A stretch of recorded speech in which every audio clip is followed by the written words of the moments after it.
جب ہم فنکاروں کو حکومتوں سے ٹکرانے کی بات کرتے ہیں تو پاکستان میں کم از کم ایک واقعہ یاد کرنے کے قابل ہے، جب پوری فلمی برادری اس وقت کی حکومت کے خلاف ایک اداکارہ کی حمایت میں نکل آئی۔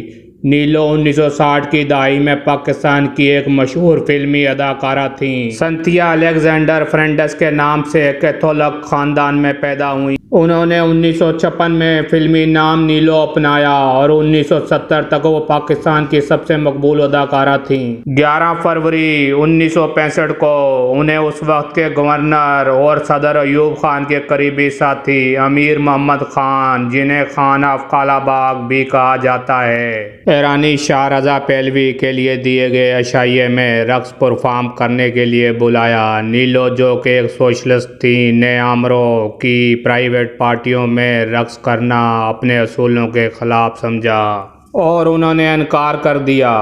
جیسا کہ توقع تھی، ان کے انکار پر گورنر کو غصہ آ گیا اور پولیس کو اس کی گرفتاری کے لیے بھیج دیا گیا۔ نیلو کو زبردستی پارٹی میں پرفارم کے لیے لایا گیا۔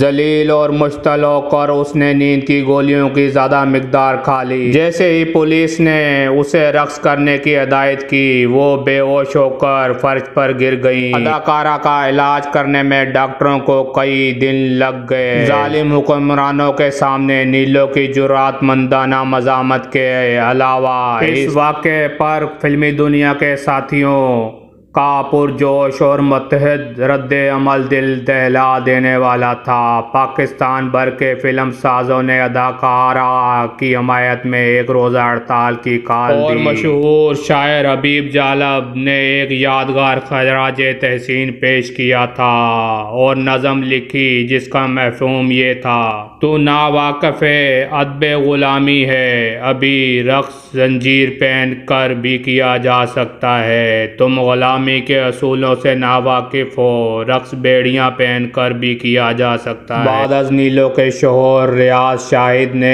1969 میں فلم زرقاء بنائی۔ یہ فلم فلسطینی رہنما یاسر عرفات اور ان کے گروپ الفتح کی اسرائیل کے خلاف مزاحمت اور فلسطینی لڑکی کا کردار کرنے والی لڑکی نیلو پر مبنی تھی۔ ریاض شاہد نے جالب کی لکھی نظم کو بطور گیت استعمال کیا۔ نیلو کو زنجیروں میں جکڑی رقص کرتے دکھایا گیا اور تشدد دکھایا گیا کہ اسے زنجیروں میں جکڑ کر تشدد کیا گیا۔ جیسے ہی وہ چیختی ہے، درد کی لپیٹ میں اس کے ساتھی جس کردار کو اعجاز درانی نے ادا کیا، احتجاج کے طور پر وہی گانا گاتا ہے۔ جالب کی نظم والا ریاض شاہد نے زرقاء میں نیلو پر گزرنے والے واقعے کو فلم میں حقیقی رنگ دے دیا۔